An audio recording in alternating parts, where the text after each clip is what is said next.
It's the one question every human being, no matter where they're from, no matter what they believe, has asked at some point. What happens when we die? Is there something waiting on the other side, or is death simply the end?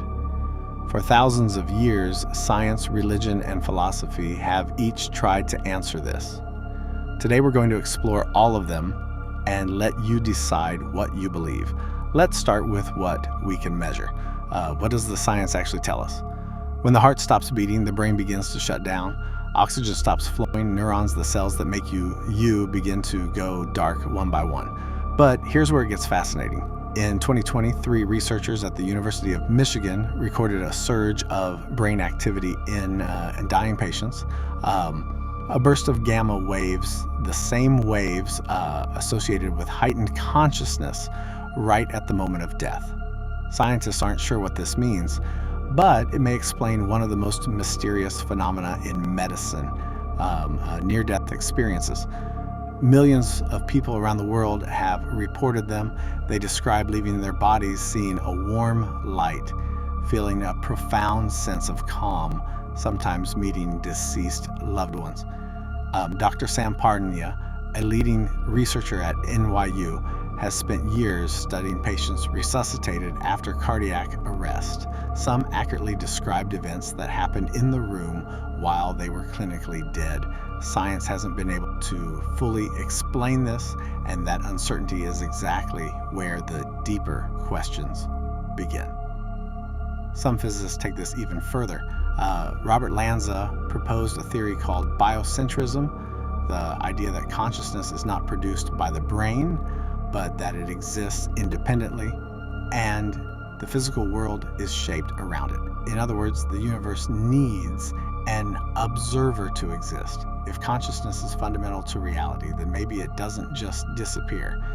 Roger Penrose and Stuart Hameroff proposed that consciousness exists at the quantum level inside tiny structures in our brain cells. At death, that quantum information may not be destroyed, it may simply disperse into the universe. Now, that doesn't mean heaven or reincarnation, but it does suggest that you might not simply vanish.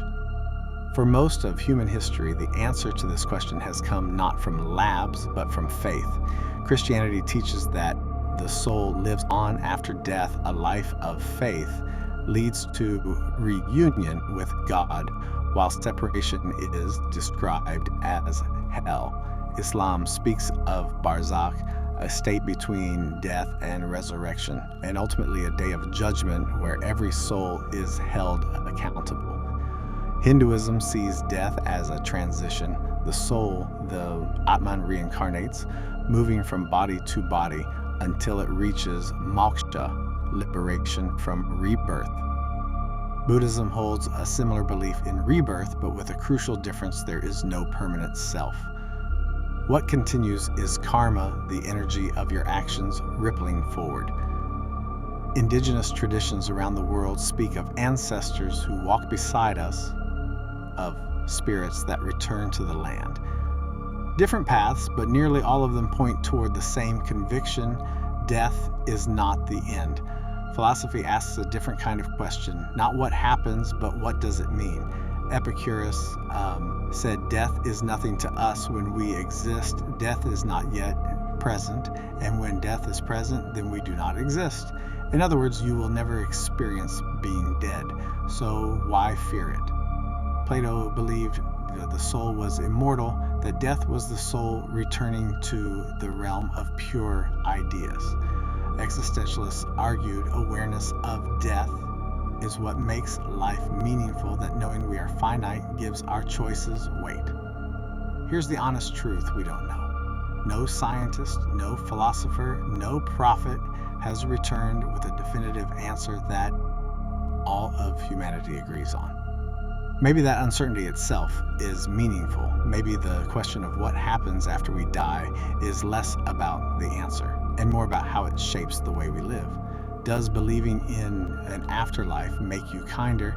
Does accepting finality make you more present? What would you do differently if you knew death is the one appointment none of us can cancel? But between now and then, we have this moment, this breath, this life. Whatever comes after, make this present.